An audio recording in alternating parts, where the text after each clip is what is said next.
آج 3 معاملات تھے جو عدالت عالیہ اسلام آباد میں لگے ہوئے تھے. ایک خان صاحب کی ضمانت تھی جو انہوں نے سائفر کیس میں دائر کی. اس میں ظاہر ہے کہ پہلی کچی پیشی تھی, اس میں نوٹس ہوا ہے اگلے ہفتے کے لیے. اور یہ سائفر, جیسے میں پہلے بھی کہہ چکا, یہ پاکستان کے 25 کروڑ عوام کی غیرت اور حمیت کی للکار ہے ان کو.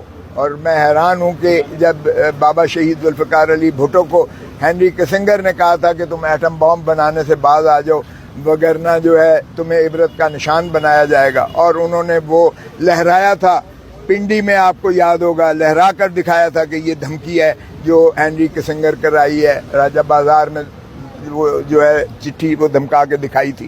لیکن ہم نے, پاکستان نے ہینری کسنگر اور امریکہ کے اوپر تو کچھ نہ کیا. ہم نے البتہ یہ ہے ضیاء الحق کے ذریعے ماشاءاللہ اور مولوی مشتاق کے ذریعے ہم نے بابا شہید ذوالفقار علی بھٹو کو, جو محسن پاکستان ہے, جس نے نہ صرف 73 کا آئین دیا, نہ صرف ایٹم بام دی, بلکہ تیسری دنیا کی قیادت پاکستان کو سونپی اور سنبھالی دی, ہم نے اس کو جو ہے پھانسی لگا کے لحد میں اتار دیا. یہ ہم نے جو ہے غلامی کی امریکہ کی. اب پھر ایک ڈونلڈ لو ایک 3rd کلاس بیوروکریٹ جو امریکہ کا ہے, وہ دھمکی دیتا ہے ہمارے امبیسڈر کو کہ اگر عمران خان کو تم نے وزارت عظمیٰ سے ہٹا دیا تو امریکہ تمہیں معاف کر دے گا. اور یہ ہے سائفر کی کہانی. ہم نے بالکل بائیں نہیں اسی مماثلت کے ساتھ جو ذوالفقار علی بھٹو کے ساتھ ہوا تھا, ہم نے عمران خان وزیر اعظم کو چلتا کیا, اور نہ صرف یہاں تک ہم نے غلامی کی بلکہ ہم نے جو ہے عمران خان کو پابا سلاسل کر کے ہم نے زنجیروں کے پیچھے ان کی تصویر بھی دکھائی امریکہ بادشاہ کو کہ یہ ہے جناب آپ کے ڈونلڈ لو کا ہمیں پیغام ملا ہے, اور ہم اس حد تک غلامی اور تابعداری کر رہے ہیں. اور یہ ہے حقیقت. نہ تو اس میں کوئی سیکریسی ایکٹ کا اطلاق ہوتا ہے, کیونکہ پاکستان کا کوئی ایک دفاعی تنصیب کو اس چٹھی, اس مراسلے کے ضمن میں جو ہے کوئی خطرے میں نہیں پڑتا تھا. نہ پاکستان کی سوورنٹی, نہ پاکستان کی انٹیگریٹی کا اس سے تعلق تھا, بلکہ پاکستان کی عزت اور ناموس کو جس طرح سے چیلنج کیا گیا, اور جس طرح سے عمران خان نے کہا کہ جب تنصیبات کا حوالہ ہوا تو انہوں نے کہا بالکل نہیں. اور پھر اسی طرح انہوں نے ایک اسٹرانگ ڈیماش جو ہے یہ ساری عسکری قیادت میں بیٹھ کر, اور NCC کی 2 میٹنگز میں ہوا کہ یہ پاکستان کے اندرونی معاملات میں بلیٹنٹ انٹرفیئرنس ہے, یعنی شدید قسم کی مداخلت ہے پاکستان کے اندرونی معاملات میں.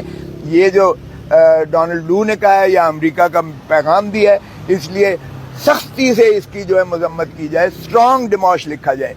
یہ جب آپ تسلیم کرتے ہو تو پھر اس کے بعد کون سی بھائی سیکریسی رہ جاتی ہے. اور آج عمران خان اس کیس میں اندر ہے. بہرکیف اس کی جو ہے اگلے ہفتے کے لیے نوٹس ہوا ہے, اور ہم توقع کرتے ہیں کہ اس میں جو ہے قانونی اور آئینی, چونکہ اس میں کسی شک کا اطلاق نہیں ہوتا ہے, کسی کرمنالٹی کا کسی دنیا کے کسی ضابطے اور ذائچے کے تحت نہیں ہوتا ہے. ہمیں امید ہے کہ انشاءاللہ نیکسٹ ویک ان کی ضمانت ہو جائے گی. دوسرا جو ہے, اب بشرا بی بی نے جو ایک نالش کر رکھی تھی کہ مجھے روز FIA بلا کر کبھی آڈیو لیکس جو ہے اس طرح کی, کبھی فون ٹیپنگ اس طرح کی جو ہے یہ پلے کرتے ہیں, ری پلے کرتے ہیں, ٹویٹ کرتے ہیں, ری ٹویٹ کرتے ہیں. یہ انہوں نے تماشا بنایا ہوا ہے, اور مجھے یہ کہتے ہیں کہ آپ وائس میچنگ کروائیں اور پتہ نہیں کیا کیا کریں, روز بلا کر یہ جو ہے کرتے ہیں. تو اس لیے ان کو جو ہے ایک تو یہ آڈیو لیک, ویڈیو لیک جو پاکستان کے عوام کے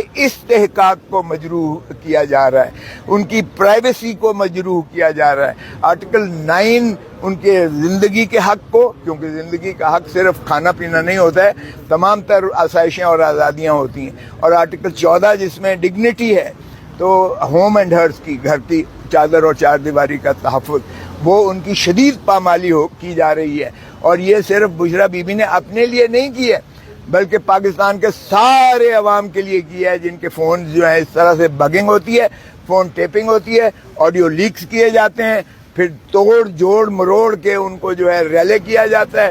سارے ٹی وی شوز جو ہے تابعداری سے غلامی کرتے ہوئے ان کو دکھاتے ہیں, بار بار دکھاتے ہیں, اور کہتے ہیں یہ دیکھیں جی یہ بشرا بی بی جو ہے پرائم منسٹر ہاؤس سے یہ اس طرح کے احکامات دے رہی تھیں یا اس طرح کی جو ہے چیزیں کر رہی تھیں، یا توشہ خانہ کا کیس ہو یا القادر کا کیس ہو یا کوئی بھی ہو، اس میں ہوتا ہے. تو اس میں بھی جو ہے، اور پھر ساتھ ہی نجم ثاقب جو چیف جسٹس ثاقب نثار صاحب تھے، ان کے بیٹے کی بھی ایک نالش تھی اسی نوعیت کی کہ انہیں جو ہے پارلیمان کی کمیٹی کے سامنے کس طرح سے راجہ پرویز اشرف جو ہے اسپیکر ہیں، انہوں نے کیسے ایک کمیٹی بنا دی، جبکہ یہ ٹرائکوٹمی آف پاور یعنی آئین کی روح کے ہی متصادم ہے، کیونکہ آئین میں بڑا واضح ڈیلینیٹ کیا گیا ہے اختیارات کو. لیجسلیچر کے اپنے اختیارات ہیں، ایگزیکٹو کے اپنے اختیارات ہیں، اور جو ہے جوڈیشری کے اپنے اختیارات ہیں.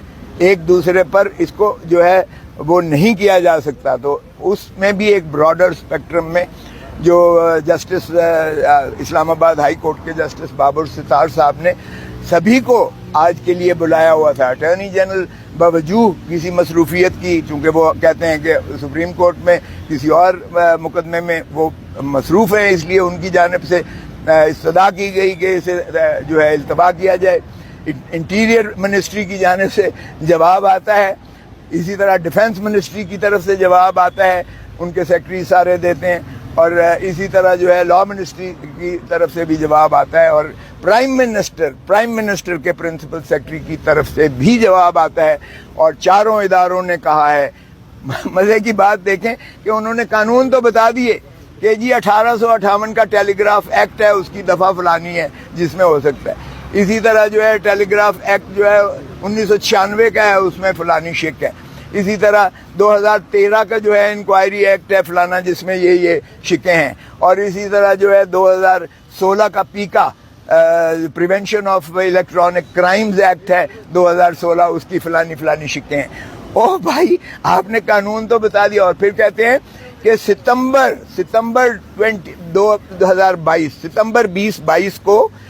2022 جب شہباز شریف کی حکومت تھی، جب عمران خان کے معاملات کب کے یہ اپریل 2022 میں ختم ہو چکے تھے. یہ ویڈیوز تو آپ دکھا رہے ہیں، اس کے پہلے کی دکھا رہے ہیں، لیکن یہ کہتے ہیں ستمبر 2022 میں ہمیں یہ ملی کہ یہ جو ہے اس طرح لیکس ہو رہی ہیں پرائم منسٹر ہاؤس کی، اور اس پر ایک کمیٹی بنائی گئی ہے، اور اس کے بعد ایک کمیشن کا بھی انعقاد بنایا گیا جو سٹے ہوا ہے. تو اس کے بعد کیا ہے. اس کا مطلب یہ ہے، میں نے آج بتایا کہ ان چاروں کی جوابات سے اگر دیکھیں تو یہ مان لیا تسلیم کر لیا گیا ہے کہ کوئی ایسا قانون، کوئی ایسا حکم، کوئی ایسا ضابطہ، کوئی ایسا ذائچہ نہیں تھا جس کے تحت یہ ویڈیو کی گئی ہیں، آڈیو کی گئی ہیں، ٹیپنگ کی گئی ہے. جج صاحب نے بڑا پچھلا واضح لکھا تھا، کس نے ٹیپنگ کی ہے، کوئی نہیں مان رہا کس نے ٹیپنگ کی ہے. کس نے اس کو لیکس کیے ہیں، کوئی نہیں مان رہا کس نے لیک کیا ہے. کس کی اتھارٹی تھی، کس نے آتھرائزیشن کی، کس نے اختیار دیا تھا، کوئی ایسا اس میں شائبہ ذکر تک نہیں ہے. سو آج فار آل پریکٹیکل پرپزز ہماری پٹیشن کو مان لیا گیا کہ پاکستان میں کوئی ایسا ادارہ، کوئی ایسی عدالت، کوئی ایسا حکم، کوئی ایسی آتھرائزیشن، کوئی ایسی اتھارٹی نہیں ہے جو کسی کو اختیار دیتی ہو کہ آپ کسی کے فون کو ٹیپ کریں.